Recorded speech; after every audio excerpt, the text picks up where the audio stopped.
आप लिहो तुम कथा सुधारी। सतनाम श्री वाहिगुरु साहिब जीओ।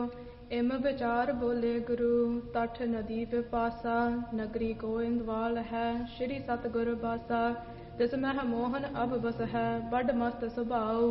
बाणी चह पातशाह की कीनस एक थाऊ। वाहिगुरु जी का खालसा वाहिगुरु जी की फतेह। गुरु महाराज की साजी नवाजी साध संगत जी, गुरु चरणों ਵਿੱਚ बैठ के आप जी ने संध्या ਦੇ ਦੀਵਾਨਾਂ ਸੋਧਾ ਰਹਿਰਾਸ ਸਾਹਿਬ ਦੇ ਪਾਠ ਸਰਵਣ ਕੀਤੇ ਹਨ। ਭਾਈ ਪਰਮਜੀਤ ਸਿੰਘ ਜੀ ਦੇ ਜਥੇ ਪਾਸੋਂ ਅੰਮ੍ਰਿਤਮਈ ਗੁਰੂ ਕੀ ਬਾਣੀ ਦਾ ਕੀਰਤਨ ਸਰਵਣ ਕੀਤਾ ਹੈ। ਆਓ ਹੁਣ ਆਪਣੀਆਂ ਮਨ ਬਿਰਤੀਆਂ ਨੂੰ ਪੰਚਮ ਪਾਤਸ਼ਾਹ ਸ਼ਹੀਦਾਂ ਦੇ ਸਰਤਾਜ ਬਾਣੀ ਕੇ ਬੋਹਿਤ ਕਲਯੁਗੀ ਜੀਵਾਂ ਦੇ ਉਧਾਰ ਕਰਤਾ ਸਤਿਗੁਰੂ ਅਰਜਨ ਦੇਵ ਜੀ ਦੇ ਚਰਨਾਂ 'ਚ ਜੋੜੀਏ। ਸਤਿਗੁਰਾਂ ਦੀ ਪਾਵਨ ਕਥਾ ਸਰਵਣ ਕਰੀਏ। ਇੱਕ ਦਿਨ ਦੀਵਾਨ ਵਿੱਚ ਸੱਚੇ ਪਾਤਸ਼ਾਹ ਨੇ ਵਿਚਾਰ ਕੀਤੀ ਕਿ ਪ੍ਰਿਥੀ ਚੰਦ ਦਾ ਪੁੱਤਰ ਮਿਹਰਬਾਨ ਅਤੇ ਹੋਰ ਕਈ ਲੋਕ ਗੁਰੂ ਨਾਨਕ ਦੇਵ ਜੀ ਦਾ ਨਾਮ ਲੈ ਕੇ ਬਾਣੀ ਰਚਦੇ ਹਨ। ਇਸ ਤਰ੍ਹਾਂ ਗੁਰੂ ਕੀ ਬਾਣੀ ਵਿੱਚ ਰਲਾ ਪੈ ਜਾਵੇਗਾ। ਗੁਰਬਾਣੀ ਦੇ ਵਿੱਚ ਜੋ ਰਲਾ ਪਏਗਾ ਤਾਂ ਸੰਗਤਾਂ ਭੁਲੇਖੇ 'ਚ ਪੈਣਗੀਆਂ, ਬੜਾ ਅਨਰਥ ਹੋਵੇਗਾ। ਬਚਨ ਹੋਇਆ ਭਾਈ ਗੁਰਦਾਸ ਬਾਣੀ ਗੁਰਾਂ ਦੀ ਜੁਦਾ ਕਰੀਏ। ਗੁਰਬਾਣੀ ਗੁਰੂ ਦੀ ਵੱਖਰੀ ਕਰਕੇ ਗ੍ਰੰਥ ਲਿਖਿਆ ਜਾਵੇ। ਜਿਹੜੀ ਸੱਚੀ ਬਾਣੀ ਹੈ, ਧੁਰ ਕੀ ਬਾਣੀ ਹੈ, ਉਹਦਾ ਇੱਕ ਗ੍ਰੰਥ ਤਿਆਰ ਕੀਤਾ ਜਾਵੇ।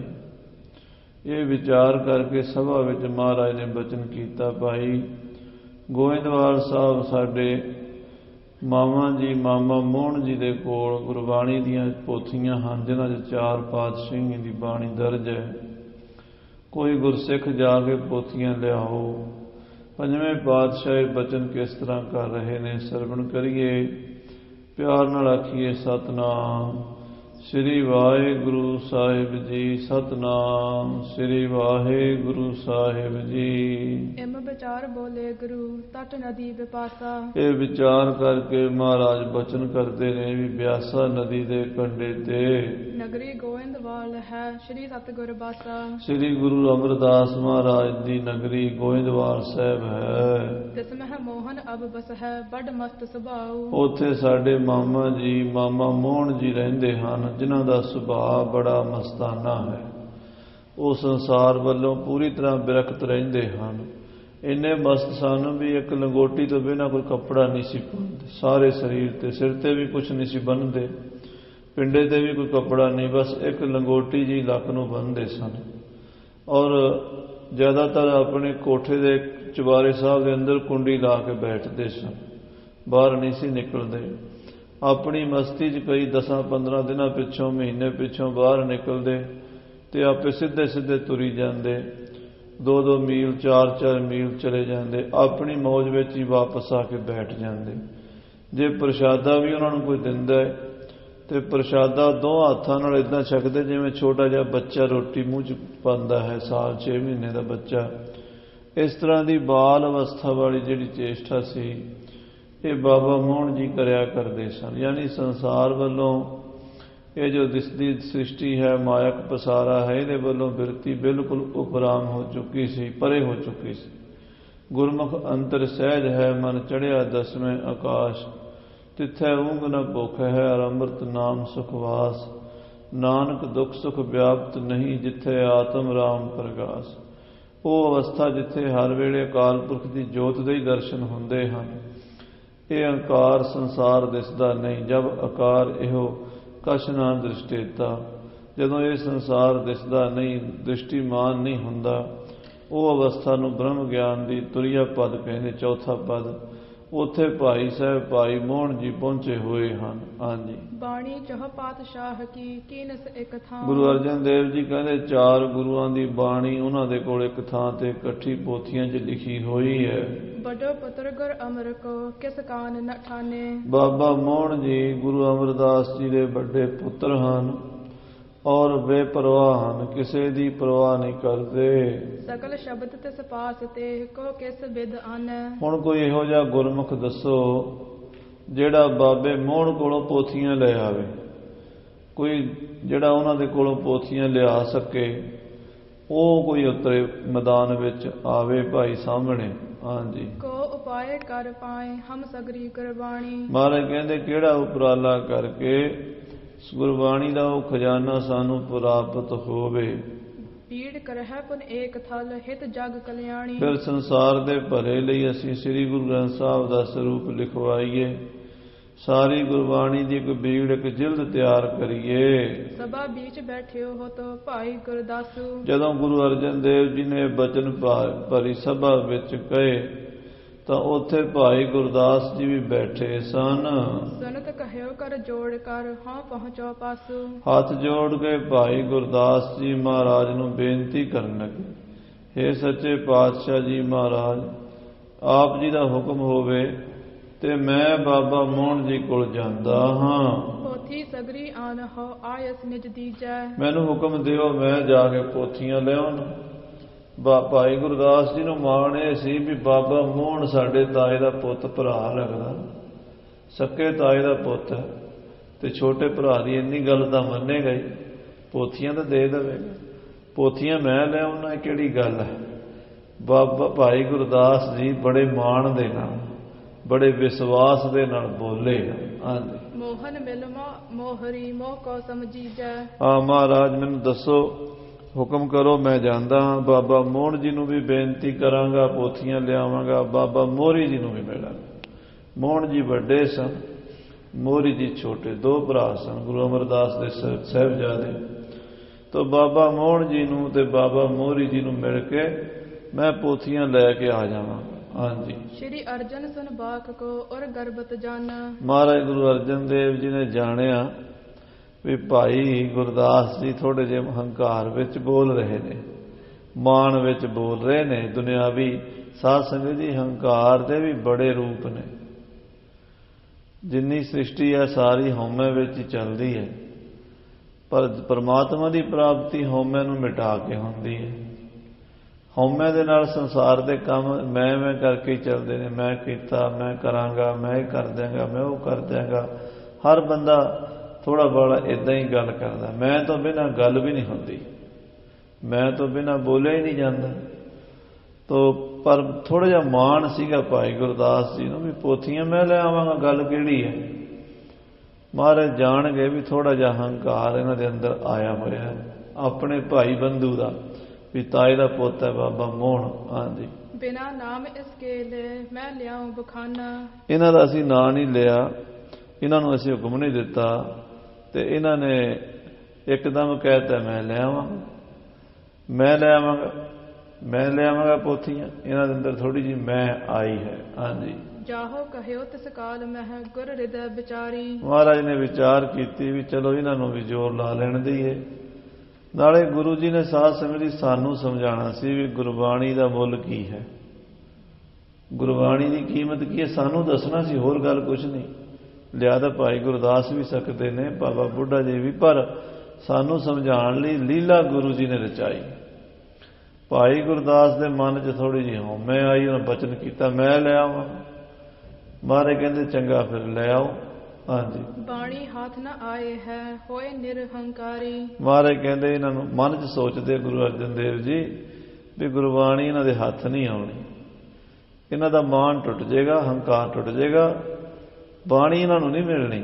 ਇਹ ਜਿਹੜੇ ਮਾਣ ਨਾਲ ਚੱਲੇ ਆ ਨਾ ਸਾਧ ਸੰਗਤ ਜੀ, ਇਹਦਾ ਮਤਲਬ ਸੂਖਮ ਅਰਥ ਇਹ ਵੀ ਹੈ ਵੀ ਥੋੜੀ ਜਿਹੀ ਵੀ ਹਉਮੈ ਹੋਵੇ, ਥੋੜੀ ਜਿਹੀ ਵੀ ਗੁਰਬਾਣੀ ਦੀ ਸਮਝ ਨਹੀਂ ਆਉਂਦੀ। ਥੋੜੀ ਜਿਹੀ ਵੀ ਹਉਮੈ ਹੋਵੇ ਬੰਦੇ, ਗੁਰਬਾਣੀ ਦੀ ਕਲਾ ਉਦੋਂ ਵਰਤਣੀ ਜਦੋਂ ਮੈਂ ਮਿਟ ਜਾਣੀ ਹੈ। ਜਦੋਂ ਪੂਰੀ ਤਰ੍ਹਾਂ ਮੈਂ ਮਿਟੀ, ਗੁਰਬਾਣੀ ਉਦੋਂ ਮਿਲਣੀ ਹੈ। ਭਾਈ ਗੁਰਦਾਸ ਦੇ ਰਾਹੀਂ ਇਹ ਜੋ ਬਾਹਰੀ ਤੌਰ ਤੇ ਬਹਿਰੂਨੀ ਤੌਰ ਤੇ ਮਹਾਰਾਜ ਕੌਤਕ ਕਰ ਰਹੇ, ਸਿੱਖਾਂ ਨਾਲ ਅੰਦਰੋਂ ਵੀ ਇਦਾਂ ਹੀ ਵਰਤਦਾ। ਜਦੋਂ ਗੁਰੂ ਮਹਾਰਾਜ ਦੀ ਬਾਣੀ ਨਾਲ ਸਾਡੀ ਸੁਰਤ ਜੁੜਦੀ ਹੈ, ਉਦੋਂ ਮੈਂ ਮਿਟ ਚੁੱਕੀ ਹੁੰਦੀ ਹੈ। ਜੇ ਮੈਂ ਹੋਵੇ ਤੇ ਬਾਣੀ ਨਾਲ ਸੁਰਤ ਨਹੀਂ ਜੁੜਦੀ, ਫਿਰ ਨਹੀਂ ਗੱਲ ਬਣਦੀ, ਫਿਰ ਗੁਰਬਾਣੀ ਦੇ ਅਰਥ ਨਹੀਂ ਸਮਝ ਆਉਂਦੇ, ਗੁਰਬਾਣੀ ਦੇ ਪਾਠ ਨਹੀਂ ਸਮਝ ਆਉਂਦੇ। ਬਾਣੀ ਹੱਥ ਨਾ ਆਏ ਹੈ, ਮਹਾਰਾਜ ਕਹਿੰਦੇ ਇਹਦੇ ਹੱਥ ਬਾਣੀ ਨਹੀਂ ਆਉਣੀ, ਜਾ ਕੇ ਟੱਕਰਾਂ ਮਾਰ ਕੇ ਆ ਜਾਏਗਾ ਭਾਈ ਗੁਰਦਾਸ। ਹਾਂਜੀ। ਤਬ ਭਾਈ ਹੋਏ ਤਿਆਰ ਕੋ ਮਾਰਗ ਸੋ ਲੀਨਾ। ਭਾਈ ਗੁਰਦਾਸ ਜੀ ਤਿਆਰ ਹੋ ਕੇ ਗੋਇੰਦਵਾਲ ਸਾਹਿਬ ਦੇ ਰਾਹ ਪੈ ਗਏ। ਹਾਂਜੀ। ਦੋਏ ਦਯੋਸ ਗਮਨਿਓ ਗਇਓ ਦੱਖਣ ਮੁਖ ਕੀਨਾ। ਦੱਖਣ ਵਾਲੇ ਪਾਸੇ ਅੰਮ੍ਰਿਤਸਰ ਤੋਂ ਦੱਖਣ ਨੂੰ ਤੁਰੇ ਨੇ। ਲਗਭਗ 2 ਦਿਨ ਲੱਗ ਜਾਂਦੇ, ਕਿਉਂਕਿ ਆਰਾਮ ਨਾਲ ਜਾਈਏ ਤਾਂ। ਜੇ ਉੱਦਾਂ ਤੇਜ਼ ਬੰਦਾ ਕੋਈ ਤੁਰਨ ਵਾਲਾ ਹੋਵੇ ਤਾਂ 1 ਦਿਨ 'ਚ ਵੀ ਪਹੁੰਚ ਜਾਂਦਾ। ਭਾਈ ਸਾਹਿਬ ਰਸਤੇ 'ਚ ਇੱਕ ਰਾਤ ਰਹਿ ਕੇ ਫਿਰ ਅਗਲੇ ਦਿਨ ਫਿਰ ਤੁਰ ਪਏ ਹਨ। ਹਾਂਜੀ। ਪਹੁੰਚੋ ਗੋਇੰਦਵਾਲ ਤਬ ਤਹ ਪਿਖੀ ਸੋ ਬਾਪੀ। ਅਗਲੇ ਦਿਨ ਗੋਇੰਦਵਾਲ ਸਾਹਿਬ ਪਹੁੰਚੇ, ਬੌਲੀ ਸਾਹਿਬ ਜਾ ਕੇ ਦਰਸ਼ਨ ਕੀਤੇ। ਹਾਂਜੀ। ਮੱਜਨ ਕਰਕੇ ਸਿਮਰ ਗੁਰ ਪਿਖ ਨਿਰਮਲ ਆਪੀ। ਸ੍ਰੀ ਬੌਲੀ ਸਾਹਿਬ ਜਾ ਕੇ ਇਸ਼ਨਾਨ ਕੀਤਾ। ਪਹਿਲੀ ਮਰਜ਼ਾਦਾ ਇਹ ਹੈ ਵੀ ਬੌਲੀ ਸਾਹਿਬ ਜਾ ਕੇ ਇਸ਼ਨਾਨ ਕਰੋ। ਇਸ਼ਨਾਨ ਕਰਕੇ ਭਾਈ ਗੁਰਦਾਸ ਜੀ ਨੇ ਜਪਜੀ ਸਾਹਿਬ ਦਾ ਪਾਠ ਕੀਤਾ। ਆਪਣੇ ਗੁਰਦੇਵ ਨੂੰ, ਗੁਰੂ ਅਮਰਦਾਸ ਮਹਾਰਾਜ ਨੂੰ ਯਾਦ ਕੀਤਾ। ਹਾਂਜੀ। ਪੁਨਹ ਚੁਬਾਰੇ ਚੱਲ ਗਇਓ ਜਹ ਪਿਰੇ ਕਿਵਾਰਾ। ਫਿਰ ਚੁਬਾਰਾ ਸਾਹਿਬ ਗਏ। ਚੁਬਾਰਾ ਸਾਹਿਬ ਜਿੱਥੇ ਗੁਰੂ ਅਮਰਦਾਸ ਜੀ ਦਾ ਚੁਬਾਰਾ ਹੈ, ਜਿੱਥੇ ਬਾਬਾ ਮੋਹਨ ਜੀ ਰਹਿੰਦੇ ਹਨ, ਉੱਥੇ ਪਹੁੰਚੇ। ਦਰਵਾਜ਼ੇ ਬੰਦ ਦੇਖੇ ਹਨ। ਲਗ ਸਮਾਧ ਆਸਨ ਕਰੇ ਨਹ ਦੇਹ ਸੰਭਾਰਾ। ਅੰਦਰ ਬਾਬਾ ਮੋਹਨ ਜੀ ਆਪਣੇ ਕਮਰੇ 'ਚ ਚੁਬਾਰੇ ਵਿੱਚ ਕੁੰਡੀ ਲਾ ਕੇ, ਅੰਦਰੋਂ ਦੀ ਬੰਦ ਕਰਕੇ ਕੁੰਡੀ ਲਾ ਕੇ ਬੈਠੇ। ਇਸ ਤਰ੍ਹਾਂ ਚੌਂ ਪਦਮ ਆਸਣ ਲਾਇਆ ਹੋਇਆ, ਸਮਾਧੀ ਲੱਗੀ ਹੋਈ ਹੈ। ਸੰਸਾਰ ਦਾ ਕੋਈ ਪਤਾ ਨਹੀਂ, ਸਰੀਰ ਦਾ ਵੀ ਕੋਈ ਪਤਾ ਨਹੀਂ। ਐਸੀ ਅਖੰਡ ਸਮਾਧੀ 'ਚ ਧਿਆਨ ਵਿੱਚ ਗੁਰੂ ਨਾਨਕ ਸਾਹਿਬ ਦੇ ਚਰਨਾਂ 'ਚ ਸੁਰਤੀ ਜੁੜੀ ਹੋਈ, ਸੰਸਾਰ ਤੋਂ ਪਰੇ ਗਏ ਹਨ ਬਾਬਾ ਮੋਹਨ ਜੀ। ਹਾਂਜੀ। ਜਾਮ ਦਿਵਸ ਕੇ ਰਹੇ ਤੇ ਪਹੁੰਚਿਓ ਤਹ ਭਾਈ। ਸਾਧ ਸੰਗਤ ਜੀ, ਜਦੋਂ ਭਾਈ ਗੁਰਦਾਸ ਜੀ ਪਹੁੰਚੇ, ਸ਼ਾਮ ਦੇ ਕੋਈ 4 ਵਜੇ ਸਨ। 1 ਪਹਿਰ ਦਿਨ ਰਹਿੰਦਾ ਸੀ ਜਦੋਂ ਭਾਈ ਗੁਰਦਾਸ ਜੀ ਚੁਬਾਰੇ ਸਾਹਿਬ ਪਹੁੰਚੇ ਹਨ। ਹਾਂਜੀ। ਬਹੁ ਪ੍ਰਕਾਰ ਕੀ ਬੇਨਤੀ ਕਰ ਊਚ ਸੁਣਾਈ। ਔਰ ਬੜੀਆਂ ਬੇਨਤੀਆਂ ਕਰਦੇ, ਭਾਈ ਮੋਹਨ ਜੀ ਦਰਵਾਜ਼ਾ ਖੋਲੋ, ਮੈਂ ਭਾਈ ਗੁਰਦਾਸ ਤੁਹਾਡਾ ਛੋਟਾ ਭਰਾ ਤੁਹਾਨੂੰ ਮਿਲਣ ਆਇਆ। ਭਾਈ ਸਾਹਿਬ ਜੀ, ਵੀਰ ਜੀ, ਭਰਾ ਜੀ, ਏਦਾਂ ਆਵਾਜ਼ਾਂ ਮਾਰਦੇ ਭਾਈ ਗੁਰਦਾਸ ਹੋਰੀ। ਹਾਂਜੀ। ਸਦਾ ਸਰੋਵਰ ਨਗਰ ਤੇ ਮੈਂ ਚੱਲ ਕਰ ਆਇਓ। ਭਾਈ ਸਾਹਿਬ ਜੀ, ਮੈਂ ਤੁਹਾਡਾ ਛੋਟਾ ਭਾਈ ਹਾਂ, ਗੁਰਦਾਸ, ਅੰਮ੍ਰਿਤਸਰ ਤੋਂ ਆਇਆ। ਮੈਨੂੰ ਸੱਚੇ ਪਾਤਸ਼ਾਹ ਗੁਰੂ ਅਰਜਨ ਦੇਵ ਜੀ ਨੇ ਭੇਜਿਆ, ਦਰਵਾਜ਼ਾ ਖੋਲੋ, ਕਿਰਪਾ ਕਰੋ। ਸ਼੍ਰੀ ਅਰਜਨ ਕਿਸ ਕਾਜ ਕੋ ਤੁਮ ਨਿਕਟ ਪਠਾਇਓ। ਮੈਨੂੰ ਗੁਰੂ ਅਰਜਨ ਦੇਵ ਜੀ ਨੇ ਕਿਸੇ ਜ਼ਰੂਰੀ ਕੰਮ ਲਈ ਤੁਹਾਡੇ ਕੋਲ ਭੇਜਿਆ। ਮੈਨੂੰ ਕਿਰਪਾ ਕਰਕੇ ਬੂਹਾ ਖੋਲ ਕੇ ਮਿਲੋ ਜਰਾ ਬਾਹਰ। ਹਾਂਜੀ। ਦਰਸ਼ਨ ਮੋਕਹ ਦੀਜੀਏ ਉਗਰਾਏ ਕਿਵਾਰੋ। ਦਰਵਾਜ਼ਾ ਤਾਂ ਖੋਲੋ ਭਾਈ ਸਾਹਿਬ ਜੀ, ਮੈਂ ਤੁਹਾਡੇ ਦਰਸ਼ਨਾਂ ਲਈ ਆਇਆ। ਨਾਲੇ ਭਾਈ ਸਾਹਿਬ ਦਰਵਾਜ਼ਾ ਖੜਕਾਉਂਦੇ ਨੇ ਕੁੰਡੀ, ਨਾਲੇ ਆਵਾਜ਼ਾਂ ਦਿੰਦੇ ਨੇ। ਕਿੰਨਾ ਹੀ ਚਿਰ ਹੋ ਗਿਆ ਖੜੇ ਹਨ, ਆਵਾਜ਼ਾਂ ਦੇਈ ਜਾਂਦੇ ਨੇ। ਹਾਂਜੀ। ਭੂਖਨ ਕੋਲ ਸ਼੍ਰੀ ਅਮਰ ਕੇ ਗੁਣ ਗਿਆਨ ਉਦਾਰੋ। ਹੇ ਗੁਰੂ ਅਮਰਦਾਸ ਸਾਹਿਬ ਜੀ ਦੇ ਸੁਪੁੱਤਰ, ਗੁਰੂ ਅਮਰਦਾਸ ਦੀ ਕੁਲ ਦੇ ਭੂਸ਼ਣ ਬਾਬਾ ਮੋਹਨ ਜੀ, ਤੁਸੀਂ ਬਹੁਤ ਵੱਡੇ ਹੋ। ਗੁਣਾਂ ਵਿੱਚ ਵੀ, ਗਿਆਨ ਵਿੱਚ ਵੀ ਤੁਹਾਡਾ ਕੋਈ ਸ਼ਾਨੀ ਨਹੀਂ। ਤੁਹਾਡੀ ਅਵਸਥਾ ਤੁਰੀਆ ਅਵਸਥਾ, ਬ੍ਰਹਮ ਗਿਆਨੀ ਮਹਾਂਪੁਰਸ਼ਾਂ ਵਾਲੀ ਅਵਸਥਾ, ਸੰਸਾਰ ਤੋਂ ਪਰੇ ਦੀ ਅਵਸਥਾ ਹੈ। ਹਾਂਜੀ। ਗੁਰ ਨੰਦਨ ਬੰਧਨ ਉਚਿਤ ਕੰਦਨ ਦੁਖ ਦੋਸ਼ਾ। ਤੁਸੀਂ ਮਹਾਰਾਜ ਦੇ ਧੰਨ ਗੁਰੂ ਅਮਰਦਾਸ ਦੇ ਪੁੱਤਰ ਹੋ। ਸਾਡੇ ਲਈ ਮੱਥਾ ਟੇਕਣਾ ਬਣਦਾ ਤੁਹਾਡੇ ਚਰਨਾਂ 'ਚ। ਸਾਡੇ ਲਈ ਪੂਜਨੀਕ ਹੋ ਤੁਸੀਂ, ਕਿਰਪਾ ਕਰੋ। ਹਾਂਜੀ। ਦਰਸ਼ਨ ਤੇ ਅਗ ਕਟਤ ਹੈ ਸਭ ਦਾਸ ਭਰੋਸਾ। ਤੁਹਾਡੇ ਮਹਾਂਪੁਰਸ਼ੋ, ਦਰਸ਼ਨਾਂ ਨਾਲ ਹੀ ਪਾਪ ਕੱਟੇ ਜਾਂਦੇ। ਸਭ ਸੰਗਤਾਂ ਨੂੰ ਵਿਸ਼ਵਾਸ ਹੈ, ਮੇਰਾ ਵੀ ਭਰੋਸਾ ਹੈ। ਭਾਈ ਗੁਰਦਾਸ ਜੀ ਕਹਿੰਦੇ, ਮੇਰਾ ਵੀ ਭਰੋਸਾ ਹੈ ਵੀ ਤੁਹਾਡੇ ਦਰਸ਼ਨਾਂ ਨਾਲ ਬੰਦੇ ਦੇ ਪਾਪ ਕੱਟੇ ਜਾਂਦੇ। ਹਾਂਜੀ। ਲੱਖ ਹਸਤਾਮਲ ਆਤਮਾ ਦ੍ਰਿੜ ਗਿਆਨ ਸਦੀਵਾ। ਹੱਥ ਤੇ ਧਰੇ ਔਲੇ ਦੀ ਤਰ੍ਹਾਂ ਤੁਸੀਂ ਆਤਮਾ ਨੂੰ ਦੇਖਿਆ ਹੈ। ਜਿਵੇਂ ਏਦਾਂ ਸਾਹਮਣੇ ਪ੍ਰਤੱਖ ਪਈ ਕੋਈ ਚੀਜ਼ ਹੁੰਦੀ ਹੈ, ਹੱਥ ਤੇ ਧਰਿਆ ਔਲਾ, ਉਹਨੂੰ ਹੋਰ ਪ੍ਰਮਾਣ ਦੀ ਕੀ ਲੋੜ ਹੈ? ਸਾਹਮਣੇ ਪ੍ਰਤੱਖ ਨੂੰ ਪ੍ਰਮਾਣ ਦੀ ਲੋੜ ਨਹੀਂ ਹੁੰਦੀ। ਪ੍ਰਤੱਖ ਹੈ ਤੁਹਾਡੇ ਸਾਹਮਣੇ ਆਤਮ ਸਰੂਪ। ਜਿਵੇਂ ਕਿਸੇ ਨੇ ਹੱਥ ਤੇ ਧਰਿਆ ਔਲਾ ਵੇਖਿਆ ਹੁੰਦਾ, ਏਦਾਂ ਤੁਸੀਂ ਬਾਬਾ ਜੀ ਆਤਮ ਸਰੂਪ ਦੇ ਦਰਸ਼ਨ ਕੀਤੇ ਹੋਏ ਨੇ। ਹਾਂਜੀ। ਰਹਿ ਜੋਗ ਆਰੂੜ ਬ੍ਰਿਤ ਇੱਕ ਰਸ ਨਿਤ ਥੀਵਾ। ਦਿਨ ਰਾਤ ਤੁਸੀਂ ਜੋਗ ਅਰੂੜ ਰਹਿੰਦੇ ਹੋ। ਹਰ ਵੇਲੇ ਬ੍ਰਹਮ ਗਿਆਨ ਦੀ ਜੋਤ ਤੁਹਾਡੇ ਅੰਦਰ ਜਗਦੀ ਹੈ। ਇੱਕ ਰਸ ਅਖੰਡ ਬਿਰਤੀ ਹੈ ਤੁਹਾਡੀ। ਦਰਸ਼ਨ ਦੇਹੋ ਅਰਜਨ ਸੁਨੋ ਸ਼੍ਰੀ ਅਰਜਨ ਕਾਮੂ। ਹੇ ਬਾਬਾ ਮੋਹਨ ਜੀ, ਦਰਵਾਜ਼ਾ ਖੋਲੋ, ਮੈਨੂੰ ਦਰਸ਼ਨ ਦਿਓ, ਮੇਰੀਆਂ ਅਰਜ਼ਾਂ ਬੇਨਤੀਆਂ ਸੁਣੋ ਕਿ ਮੈਨੂੰ ਗੁਰੂ ਅਰਜਨ ਦੇਵ ਜੀ ਨੇ ਤੁਹਾਡੇ ਕੋਲ ਭੇਜਿਆ ਹੈ। ਹਾਂਜੀ। ਅਰਜਨ ਜਸ ਵਿਸਤ੍ਰਿਤ ਜੋ ਗੁਣ ਗਨ ਕੋ ਧਾਮੂ। ਧੰਨ ਗੁਰੂ ਅਰਜਨ ਦੇਵ ਜੀ, ਜਿਨ੍ਹਾਂ ਦਾ ਨਿਰਮਲ ਉਜਲ ਅਰਜਨ ਜਸ ਸੰਸਾਰ ਵਿੱਚ ਪਸਰਿਆ ਹੋਇਆ। ਗੁਰੂ ਅਰਜਨ ਦੇਵ ਜੀ ਗੁਣਾਂ ਦੇ ਖਜ਼ਾਨੇ ਹਨ। ਇਸ ਪ੍ਰਕਾਰ ਸਭ ਜਾਮਨੀ ਬੇਨਤੀ ਬਹੁਠਾਨੀ। ਭਾਈ ਗੁਰਦਾਸ ਜੀ ਦਰਵਾਜ਼ੇ ਤੇ ਖੜੇ, ਕੋਈ ਸ਼ਾਮ ਦੇ 5 ਵਜੇ 4 ਵਜੇ ਦੇ ਖੜੇ ਹੀ ਰਹੇ। ਦਰਵਾਜ਼ਾ ਖੜਕਾਉਂਦੇ ਰਹੇ, ਰਾਤ ਪੈ ਗਈ। ਰਾਤ ਵੀ ਖੜੇ ਰਹੇ, ਸਵੇਰ ਹੋ ਗਈ। ਸਾਰੀ ਰਾਤ ਦਰਵਾਜ਼ੇ ਤੇ ਹੀ ਵੀ ਹੁਣ ਦਰਵਾਜ਼ਾ ਖੁੱਲ੍ਹਦਾ ਤੇ ਹੁਣ ਗੱਲ ਹੁੰਦੀ ਹੈ, ਹੁਣ ਦਰਵਾਜ਼ਾ ਖੁੱਲ੍ਹਦਾ ਤੇ ਹੁਣ ਗੱਲ ਹੁੰਦੀ ਹੈ, ਹੁਣ ਦਰਵਾਜ਼ਾ ਖੁੱਲ੍ਹਦਾ। ਕਿੱਥੇ ਦਰਵਾਜ਼ਾ ਕੌਣ ਖੋਲ੍ਹੇ?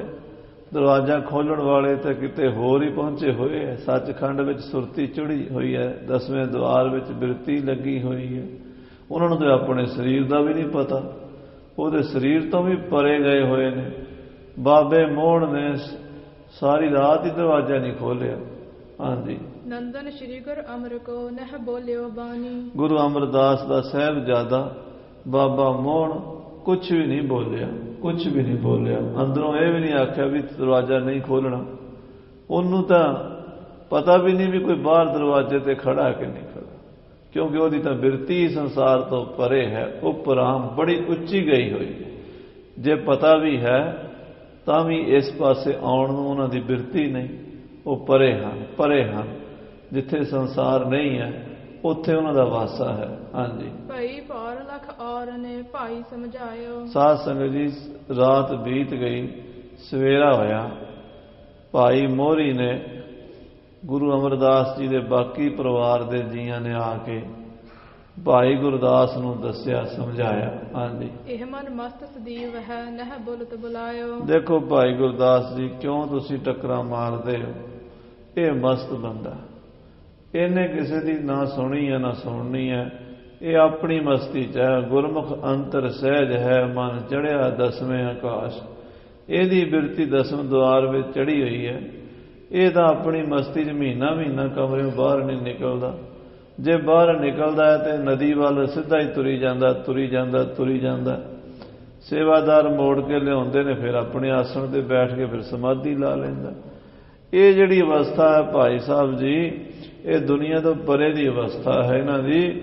ਇਹ ਕਿਸੇ ਨਾਲ ਵੀ ਸੰਸਾਰੀ ਸੰਬੰਧ ਨਹੀਂ ਰੱਖਦਾ। ਹਾਂਜੀ। ਮਰਜ਼ੀ ਆਪਣੀ ਕਰਤ ਹੈ ਨਹਿ ਗਰਜੀ ਕਾਹੂ। ਬਾਬਾ ਮੋਹਨ ਜੀ ਆਪਣੀ ਮਰਜ਼ੀ ਕਰਦੇ ਨੇ, ਇਹਨਾਂ ਨੂੰ ਕਿਸੇ ਚੀਜ਼ ਦੀ ਗਰਜ ਹੀ ਨਹੀਂ। ਪ੍ਰਸ਼ਾਦੇ ਦੀ ਗਰਜ ਹੁੰਦੀ ਬੰਦੇ ਨੂੰ, ਰੋਟੀ ਦੀ ਗਰਜ ਹੁੰਦੀ ਵੱਧ ਤੋਂ ਵੱਧ। ਜੇ ਘੱਟ ਤੋਂ ਘੱਟ ਵੀ ਕਹੋ ਵੀ ਘੱਟ ਤੋਂ ਘੱਟ ਬੰਦੇ ਦੀ ਲੋੜ, ਤਾਂ ਰੋਟੀ ਤਾਂ ਜ਼ਰੂਰੀ ਹੈ ਨਾ।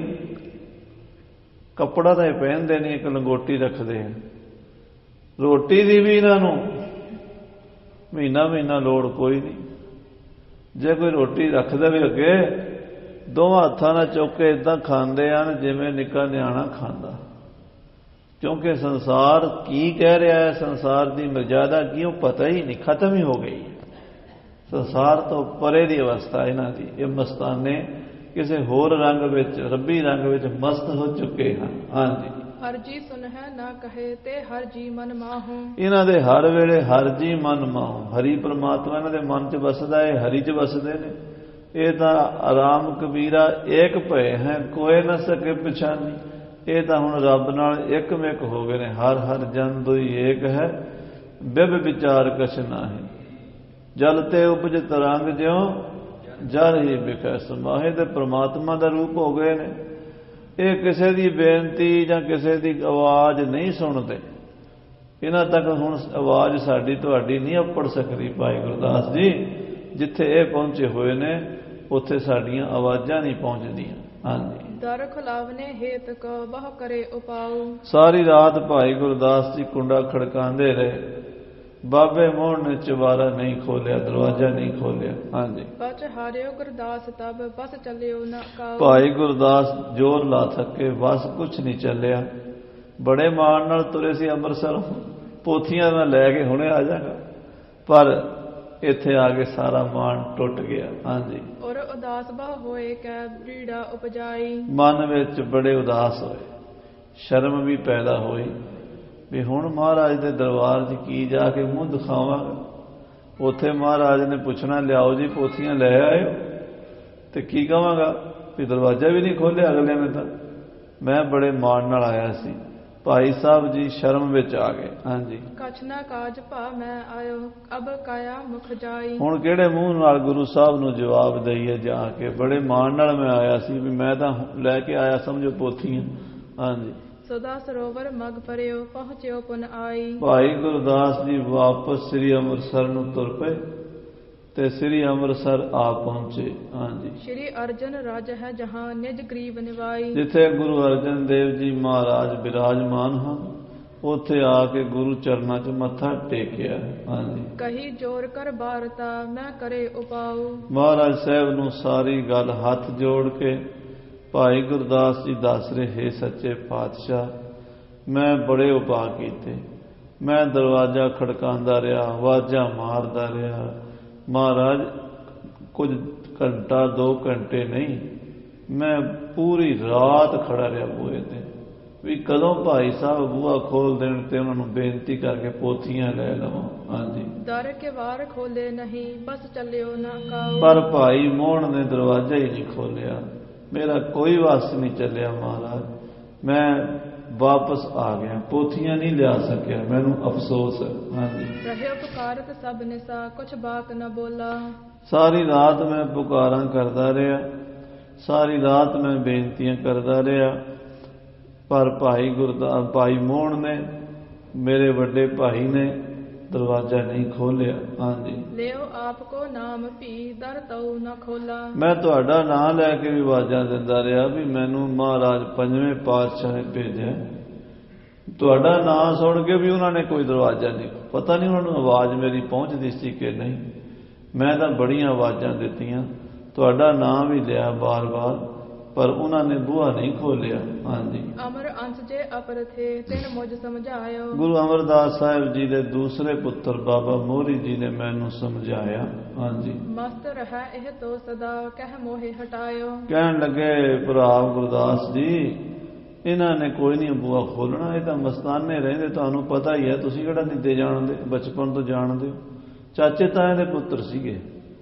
ਭਾਈ ਗੁਰਦਾਸ ਜੀ ਜਿਹੜੇ ਸੀ ਉਹ ਗੁਰੂ ਅਮਰਦਾਸ ਜੀ ਦੇ ਭਤੀਜੇ ਸੀਗੇ ਸਕੇ, ਤੇ ਬਾਬਾ ਮੋਹਣ ਜੀ ਗੁਰੂ ਅਮਰਦਾਸ ਦੇ ਸਪੁੱਤਰ ਸੀ। ਚਾਚੇ ਤਾਏ ਦੇ ਪੁੱਤ ਭਰਾ ਹੀ, ਪਤਾ ਹੀ ਹੁੰਦਾ ਘਰ ਦੇ ਵਿੱਚ ਸੁਭਾਅ ਦਾ। ਤੇ ਬਾਬਾ ਮੋਹਰੀ ਜੀ ਕਹਿੰਦੇ ਤੁਸੀਂ ਕਾਹਨੂੰ ਐਵੇਂ ਜ਼ੋਰ ਲਾਉਂਦੇ ਹੋ, ਸਾਰੀ ਰਾਤ ਤੁਸੀਂ ਖੜੇ ਰਹੇ ਦਰਵਾਜ਼ੇ ਤੇ, ਨਾ ਬੂਹਾ ਨਹੀਂ ਖੋਲਿਆ। ਇਹਨਾਂ ਦੀ ਆਪਣੀ ਮਰਜ਼ੀ, ਉਹ ਖੋਲਣਗੇ, ਕਿਸੇ ਦੇ ਆਵਾਜ਼ ਤੇ ਕਿਸੇ ਦੇ ਆਖੇ ਤੇ ਕੁਛ ਨਹੀਂ, ਕਦੀ ਨਹੀਂ ਗੱਲ ਕਰਦੇ ਕਿਸੇ ਨਾਲ। ਹਾਂਜੀ, ਤਬ ਸਾਹਿਬ ਬੁੱਢੇ ਸੁਣਿਓ ਕਾਰਜ ਨਹਿ ਹੋਵਾ। ਕੋਲ ਬਾਬਾ ਬੁੱਢਾ ਜੀ ਬੈਠੇ ਸੁਣ ਰਹੇ ਨੇ, ਗੁਰੂ ਅਰਜਨ ਦੇਵ ਸਾਹਿਬ ਜੀ ਸੁਣ ਰਹੇ ਨੇ। ਬਾਬਾ ਬੁੱਢਾ ਜੀ ਨੇ ਸੋਚਿਆ ਵੀ ਕੰਮ ਰੁਕ ਗਿਆ, ਗੁਰਬਾਣੀ ਦੀਆਂ ਪੋਥੀਆਂ ਤਾਂ ਜ਼ਰੂਰੀ ਲੈਣੀਆਂ ਨੇ, ਉਹਨਾਂ ਬਿਨਾਂ ਤਾਂ ਗੁਰਬਾਣੀ ਦਾ ਖਜ਼ਾਨਾ ਇਕੱਠਾ ਨਹੀਂ ਹੋ ਸਕਦਾ। ਗੁਰੂ ਗ੍ਰੰਥ ਸਾਹਿਬ ਦਾ ਸਰੂਪ ਪੋਥੀਆਂ ਤੋਂ ਬਿਨਾਂ ਕਿਵੇਂ ਲਿਖਾਂਗੇ। ਸੋ ਉਹ ਕੰਮ ਬਹੁਤ ਜ਼ਰੂਰੀ, ਬਹੁਤ ਵੱਡਾ ਕੰਮ ਹੈ। ਹਾਂਜੀ, ਪਾਸ ਤਿਸ ਨਹਿ ਦੂਸਰ ਜੋਵਾ। ਹੁਣ ਕੌਣ ਜਾਏਗਾ। ਭਾਈ ਗੁਰਦਾਸ ਜੀ ਵਰਗੇ ਗੁਰੂ ਘਰ ਦੇ ਮਹਾਨ ਵਿਦਵਾਨ, ਉਹ ਵੀ ਗੁਰੂ ਅਮਰਦਾਸ ਜੀ ਦੇ ਭਤੀਜੇ, ਜਿਹੜੇ ਉਸ ਘਰ ਦੇ ਵਿੱਚ ਉਹਨਾਂ ਦਾ ਜ਼ਿਆਦਾ ਸਤਿਕਾਰ ਹੈ, ਉਹ ਵੀ ਖਾਲੀ ਆ ਗਏ ਨੇ। ਹੁਣ ਪੋਥੀਆਂ ਫਿਰ ਕੌਣ ਲੈਣ ਜਾਏਗਾ। ਬਾਬਾ ਬੁੱਢਾ ਜੀ ਸੋਚਦੇ ਆ। ਹਾਂਜੀ, ਆਪ ਜਾਏ ਸ਼੍ਰੀ ਗੁਰ ਕਿਦੋਂ ਤਬ ਕਾਜ ਬਨੇ ਹੈ। ਬਾਬਾ ਬੁੱਢਾ ਜੀ ਸੋਚਦੇ ਵੀ ਗੁਰੂ ਸਾਹਿਬ ਜਾਣ ਤੇ ਸ਼ਾਇਦ ਕੰਮ ਬਣ ਜਾਵੇ। ਹੋਰ ਤਾਂ ਹੁਣ ਕਿਸੇ ਦੀ ਉੱਥੇ ਪਹੁੰਚ ਨਹੀਂ ਹੈ ਵੀ ਹੋਰ ਤਾਂ ਕਿਸੇ ਦੀ ਮਜਾਲ ਨਹੀਂ ਵੀ ਪੋਥੀਆਂ ਲੈ ਆ। ਬਾਬਾ ਬੁੱਢਾ ਜੀ ਸੋਚਦੇ ਜੇ ਮਹਾਰਾਜ ਚਲੇ ਜਾਣ 5ਵੇਂ ਪਾਤਸ਼ਾਹ ਦਾ, ਇਹਨਾਂ ਨੂੰ ਸ਼ਾਇਦ ਬਾਬਾ ਮੋਹਣ ਜੀ ਨਾ ਨਹੀਂ ਕਰਨਗੇ। ਹਾਂਜੀ, ਇਮ ਵਿਚਾਰ ਔਰ ਸਭਾ ਮਹਿ ਨਿਜ ਅਰਜ ਬਣਿਆ ਹੈ। ਏਦਾਂ ਸੋਚ ਕੇ ਬਾਬਾ ਬੁੱਢਾ ਜੀ ਹੱਥ ਜੋੜ ਕੇ ਬੇਨਤੀ ਕਰਦੇ ਗੁਰੂ ਸਾਹਿਬ ਨੂੰ, ਮੈਂ ਗਮਨਿਓ ਭਨੀਏ ਹੁਕਮ ਸ਼੍ਰੀ ਗੁਰ ਮੁਸਕਾਏ। ਮਹਾਰਾਜ ਜੀ ਗੁਰਬਾਣੀ ਦੀਆਂ ਪੋਥੀਆਂ ਲਿਆਣੀਆਂ ਬਹੁਤ ਜ਼ਰੂਰੀ ਹਨ। ਜੇ ਹੁਕਮ ਹੋਵੇ ਤਾਂ ਮੈਂ ਜਾਵਾਂ, ਮੈਂ ਜਾ ਕੇ ਬਾਬਾ ਮੋਹਣ ਜੀ ਨੂੰ ਬੇਨਤੀ ਕਰਾਂ ਤੇ ਕਿਰਪਾ ਕਰ ਦੇਣ ਤੇ ਉਹ ਪੋਥੀਆਂ ਦੇ ਦੇਣ। ਹਾਂਜੀ, ਭਲੀ ਬਾਤ ਤੁਮ ਜਾਹੋ ਜੇ ਕਾਰਜ ਬਨ ਜਾਏ। ਮਹਾਰਾਜ ਸੁਣ ਕੇ ਮੁਸਕਰਾ ਪਏ। ਗੁਰੂ ਅਰਜਨ ਦੇਵ ਜੀ ਹੱਸ ਪਏ। ਮਹਾਰਾਜ ਜਾਣਦੇ ਸਨ ਵੀ ਪੋਥੀਆਂ ਇਹਨਾਂ ਨੂੰ ਵੀ ਨਹੀਂ ਮਿਲਣੀਆਂ, ਬਾਬੇ ਬੁੱਢੇ ਸਾਹਿਬ ਜੀ ਨੂੰ ਵੀ ਨਹੀਂ ਮਿਲਣੀਆਂ, ਇਹਨਾਂ ਨੂੰ ਵੀ ਖਾਲੀ ਮੁੜਨਾ ਪੈਣਾ, ਸਾਨੂੰ ਹੀ ਜਾਣਾ ਪੈਣਾ। ਪਰ ਕੋਈ ਗੱਲ ਨਹੀਂ, ਮਨ 'ਚ ਸੋਚਿਆ ਵੀ ਇਹਨਾਂ ਨੂੰ ਵੀ ਭੇਜ ਦਈਏ, ਤਾਂ ਕਿ ਸਾਧ ਸੰਗਤ ਦੀ ਆਉਣ ਵਾਲੇ ਸਿੱਖਾਂ ਨੂੰ ਪਤਾ ਲੱਗੇ ਵੀ ਗੁਰਬਾਣੀ ਦੀ ਕੀਮਤ ਕੀ ਹੈ, ਗੁਰਬਾਣੀ ਦਾ ਖਜ਼ਾਨਾ ਕਿਵੇਂ ਮਿਲਿਆ, ਕਿੰਨਾ ਸੌਖਾ ਹੈ। ਇਹ ਮੈਂ ਤੋਂ ਮੋਲ ਮਹਿੰਗੀ ਲਈ ਜੀ ਸਟਾ, ਬੜੇ ਮਹਿੰਗੇ ਮੁੱਲ ਗੁਰਬਾਣੀ ਮਿਲੀ ਹੈ। ਗੁਰੂ ਅਰਜਨ ਦੇਵ ਸਾਨੂੰ ਸਮਝਾਉਣਾ ਚਾਹੁੰਦੇ, ਲੀਲਾ ਕਰ ਰਹੇ, ਕੌਤਕ ਕਰ ਰਹੇ। ਕਹਿੰਦੇ ਭਾਈ ਬੁੱਢਾ ਸਾਹਿਬ ਜੀ, ਜੇ ਤੁਸੀਂ ਜਾਓ ਕੰਮ ਬਣ ਜਾਏ ਤਾਂ ਚੰਗਾ ਹੀ ਹੈ, ਜਾ ਆਓ ਤੁਸੀਂ। ਹਾਂਜੀ, ਸੋਇ ਸ੍ਰੀ ਸਤਿਗੁਰ ਬਾਖ ਕੋ ਬੁੱਢਾ ਗਮਨਾਇਓ। ਮਹਾਰਾਜ ਦਾ ਹੁਕਮ ਪਾ ਕੇ ਬਾਬਾ ਬੁੱਢਾ ਸਾਹਿਬ ਜੀ ਚੱਲ ਪਏ ਹਨ। ਹਾਂਜੀ, ਸਨੇ ਸਨੇ ਮਾਰਗ ਚੱਲਿਓ ਤਿਸ ਪੁਰ ਮਹਿ ਆਇਓ। ਸਹਿਜੇ ਸਹਿਜੇ ਲਗਭਗ 100 ਵਰਿਆਂ ਦੇ ਬਾਬਾ ਬੁੱਢਾ ਜੀ ਤੁਰੇ ਜਾਂਦੇ ਨੇ। 100 ਸਾਲ ਦੇ ਹੋ ਚੁੱਕੇ ਸਨ। ਸੰਗ ਜਦੋਂ ਗੁਰੂ ਗ੍ਰੰਥ ਸਾਹਿਬ ਦਾ ਸਰੂਪ ਲਿਖਿਆ ਨਾ, ਉਦੋਂ ਬਾਬਾ ਜੀ ਦੀ ਉਮਰ 98 99 ਇੱਥੇ ਪਹੁੰਚੀ ਹੋਈ ਸੀ। ਤੇ ਬਾਬਾ ਬੁੱਢਾ ਸਾਹਿਬ ਜੀ ਸਹਿਜੇ ਸਹਿਜੇ ਤੁਰਦੇ ਹੋਏ ਸ੍ਰੀ ਗੋਇੰਦਵਾਲ ਸਾਹਿਬ ਪਹੁੰਚ ਗਏ। ਹਾਂਜੀ, ਕਰ ਇਸ਼ਨਾਨ ਜਲ ਬਾਵਲੀ ਹਰ ਖਿਓ ਮਨ ਮਾਹੀ। ਗੁਰੂ ਘਰ ਦੇ ਪਾਵਨ ਸਥਾਨ ਸ੍ਰੀ ਬੌਲੀ ਸਾਹਿਬ ਪਹੁੰਚੇ। ਸਭ ਤੋਂ ਪਹਿਲਾਂ ਗੁਰੂ ਦੀ ਬੌਲੀ 'ਚ ਇਸ਼ਨਾਨ ਕੀਤਾ। ਮਰਜ਼ਾਦਾ ਹੈ ਨਾ ਜਿਹੜੀ ਗੁਰੂ ਘਰ ਦੀ, ਵੱਡੇ ਮਹਾਂਪੁਰਸ਼ ਵੀ ਰੱਖਦੇ ਆਏ। ਬਾਬਾ ਬੁੱਢਾ ਸਾਹਿਬ ਜੀ ਵਰਗੇ ਉਹਨਾਂ ਨੇ ਸਾਨੂੰ ਦੱਸਣ ਲਈ, ਉਹਨਾਂ ਨੂੰ ਕੋਈ ਕਰਮ ਜ਼ਰੂਰੀ ਨਹੀਂ ਹੁੰਦਾ, ਪਰ ਉਹ ਕਰਮ ਸਾਨੂੰ ਸਮਝਾਉਣ ਲਈ ਹੁੰਦਾ ਵੀ ਭਾਈ ਤੁਹਾਨੂੰ ਵੀ ਕਰਨਾ ਪੈਣਾ ਜੇ ਸਾਨੂੰ ਕਰਨਾ ਪੈਣਾ।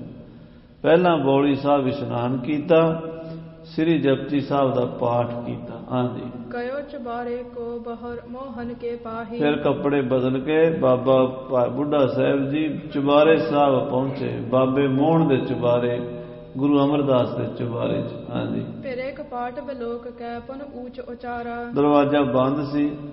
ਬਾਬੇ ਬੁੱਢੇ ਸਾਹਿਬ ਨੇ ਦਰਵਾਜ਼ਾ ਖੜਕਾਇਆ, ਆਵਾਜ਼ ਦਿੱਤੀ ਹੈ। ਹਾਂਜੀ, ਗੁਰੂ ਅਮਰ ਕੇ ਸੁਤ ਵੱਡੇ ਦੇਹ ਦਰਸ ਉਦਾਰਾ। ਕਿ ਸਤਿਗੁਰੂ ਅਮਰਦਾਸ ਸੱਚੇ ਪਾਤਸ਼ਾਹ ਦੇ ਵੱਡੇ ਸਾਹਿਬਜ਼ਾਦੇ ਬਾਬਾ ਮੋਹਣ ਜੀ, ਕਿਰਪਾ ਕਰੋ, ਦਰਸ਼ਨ ਬਖਸ਼ੋ ਸਾਨੂੰ, ਅਸੀਂ ਤੁਹਾਡੇ ਦਰਸ਼ਨਾਂ ਲਈ ਆਏ ਹਾਂ। ਹਾਂਜੀ, ਸ਼੍ਰੀ ਅਰਜਨ ਭੇਜਿਓ ਮੁਝੇ ਬੁੱਢਾ ਮਮ ਨਾਮ। ਮੈਂ ਦਾਸ ਤੁਹਾਡਾ ਸੇਵਾਦਾਰ ਹਾਂ। ਬੁੱਢਾ ਬੁੱਢਾ ਮਮ ਨਾਮੂ, ਮੇਰਾ ਨਾਮ ਬੁੱਢਾ ਹੈ ਤੇ ਮੈਂ ਤੁਹਾਡਾ ਸੇਵਕ ਹਾਂ। ਮੈਨੂੰ ਗੁਰੂ ਅਰਜਨ ਦੇਵ ਪੰਜਵੇਂ ਪਾਤਸ਼ਾਹ ਨੇ ਭੇਜਿਆ ਹੈ। ਹਾਂਜੀ, ਕਿਰਪਾ ਕਰੋ ਸੁਣ ਲੀਜੀਏ ਕੀ ਜੈ ਪੁਨ ਕਾਮੂ। ਮੇਰੀ ਬੇਨਤੀ ਸੁਣੋ, ਪਹਿਲਾਂ ਮੇਰੀ ਬੇਨਤੀ ਸੁਣੋ, ਫਿਰ ਜਿਹੜੀ ਮੈਂ ਬੇਨਤੀ ਕਰਦਾ ਉਹ ਕੰਮ ਕਿਰਪਾ ਕਰਕੇ ਕਰੋ। ਹਾਂਜੀ, ਰਹਿਓ ਪੁਕਾਰ ਨਾ ਸੁਣਿਓ ਕਿ ਛਿਨਾ ਕੇ ਵਾਰ ਉਗਾਰਿਓ। ਅੰਦਰੋਂ ਸਾਧ ਸੰਗਤ ਦੀ ਕੋਈ ਵਿੜਕ ਨਹੀਂ ਹੋਈ, ਅੰਦਰੋਂ ਕੋਈ ਆਵਾਜ਼ ਨਹੀਂ ਸੁਣੀ, ਜਿਵੇਂ ਅੰਦਰ ਆਵਾਜ਼ ਗਈ ਨਹੀਂ, ਜਿਵੇਂ ਇਦਾਂ ਕੋਈ ਅੰਦਰੋਂ ਹਰਕਤ ਨਹੀਂ ਹੋਈ ਬਾਬਾ ਮੋਹਣ ਜੀ ਵੱਲੋਂ। ਨਾ ਦਰਵਾਜ਼ਾ ਖੋਲਿਆ, ਨਾ ਕਿਸੇ ਆਵਾਜ਼ ਦਾ ਜਵਾਬ ਦਿੱਤਾ। ਹਾਂਜੀ, ਨਹ ਬੋਲਿਓ ਕਿਸ ਭਾਂਤ ਕਰ ਭਾਈ ਪਚਹਾਰਿਓ। ਬਾਬਾ ਬੁੱਢਾ ਸਾਹਿਬ ਜ਼ੋਰ ਲਾ ਸਕੇ, ਅੰਦਰੋਂ ਕੋਈ ਜਵਾਬ ਨਹੀਂ ਆਇਆ। ਹਾਂਜੀ, ਕਰ ਸੋ ਦਹੋਂ ਕਪਾਟ ਕੋ ਖੜਕਾਵਨ ਕੀਨੋ। ਬਾਬਾ ਜੀ ਨੇ ਦੋ ਹੱਥਾਂ ਨਾਲ ਕੁੰਡਾ ਖੜਕਾਇਆ, ਦਰਵਾਜ਼ਾ ਖੜਕਾਇਆ, ਦਰਵਾਜ਼ੇ ਤੇ ਧੱਫੇ ਮਾਰੇ ਵੀ ਭਾਈ ਸਾਹਿਬ ਬਾਬਾ ਮੋਹਣ ਜੀ ਸੁਣ ਲੈਣ। ਹਾਂਜੀ, ਜੋਰ ਲਾਏ ਜੋ ਹਨ ਕਰੇ ਬਹੁਤ ਦ੍ਰਿੜ ਕਰ ਦੀਨੋ। ਬੜੇ ਜ਼ੋਰ ਜ਼ੋਰ ਨਾਲ ਖੋਲ੍ਹਦੇ, ਕੁੰਡੀ ਆਪੇ ਹੀ ਖੁੱਲ ਜਾਵੇ। ਅੰਦਰ ਹਿਲਾਇਆ ਦਰਵਾਜ਼ਾ ਤਾਂ ਵੀ ਨਹੀਂ ਖੁੱਲ੍ਹਾ, ਅੰਦਰ ਚੰਗਾ ਤਗੜਾ ਹੀ ਕੁੰਡਾ ਲਾਇਆ ਹੋਇਆ ਸੀ। ਜਤਨ ਰਹਿਓ ਕਰ ਖੁੱਲੇ ਨਹਿ ਅੰਤਰ ਨਹਿ ਬੋਲਾ। ਬੜੇ ਯਤਨ ਕੀਤੇ, ਅੰਦਰੋਂ ਕੋਈ ਆਵਾਜ਼ ਨਹੀਂ ਆਈ। ਹਾਂਜੀ, ਬੁੱਢਾ ਹਿਰਦੈ ਵਿਚਾਰ ਤੋਂ ਕਿਮ ਲੈ ਦਰ ਖੋਲਾ। ਬਾਬਾ ਬੁੱਢਾ ਜੀ ਸੋਚਦੇ ਹੁਣ ਕਿਵੇਂ ਕਰੀਏ। ਸੋ ਸਾਧ ਸੰਗਤ ਜੀ, ਆਪਾਂ ਹੁਣ ਕੱਲ ਨੂੰ ਸਰਵਣ ਕਰਾਂਗੇ ਵੀ ਬਾਬਾ ਬੁੱਢਾ ਜੀ ਨੇ ਕੀ ਕੀਤਾ। ਬਾਬਾ ਬੁੱਢਾ ਸੀ ਜ਼ਿਮੀਂਦਾਰ ਜੱਟ, ਉਹਨੇ ਮਾਰਿਆ ਹੁਜਕਾ। ਉਹ ਪੁਰਾਣੇ ਜ਼ਮਾਨੇ 'ਚ ਦਰਵਾਜ਼ੇ ਹੁੰਦੇ ਸੀ ਨਾ ਜਿਹੜੇ, ਉਹ ਚੂੜੀ ਵਾਲੇ, ਚੂੜਾਂ ਵਾਲੇ ਕਬਜੇ, ਉਹ ਚੂੜ ਹੀ ਪੱਟ ਲਈ, ਫੱਟ ਕੇ ਦਰਵਾਜ਼ਾ ਪਰੇ ਕਰ ਲਿਆ, ਅੰਦਰ ਜਾ ਵੜੇ। ਅੰਦਰ ਬਾਬੇ ਮੋਹਣ ਦੀ ਸਮਾਧੀ ਲੱਗੀ। ਖੋਲਣ ਦਾ ਯਤਨ ਬਾਬਾ ਬੁੱਢਾ ਜੀ ਨੇ ਬਹੁਤ ਕੀਤਾ, ਪਰ ਸਮਾਧੀ ਨਹੀਂ ਖੋਲ ਸਕੇ। ਵਾਪਸ ਪੰਜਵੇਂ ਪਾਤਸ਼ਾਹ ਕੋਲ ਗਏ। ਉਸ ਤੋਂ ਬਾਅਦ ਸਤਿਗੁਰੂ ਪੋਥੀਆਂ ਲੈਣ ਕਿਵੇਂ ਆਉਣਗੇ, ਉਹ ਕਥਾ ਸਰਵਣ ਕਰਾਂਗੇ ਆਪਾਂ ਅਗਲੇ ਪ੍ਰਕਰਨਾਂ ਵਿੱਚ। ਸਮੇਂ ਦੇ ਲਿਹਾਜ਼ ਨਾਲ ਸਮਾਪਤੀ ਹੈ।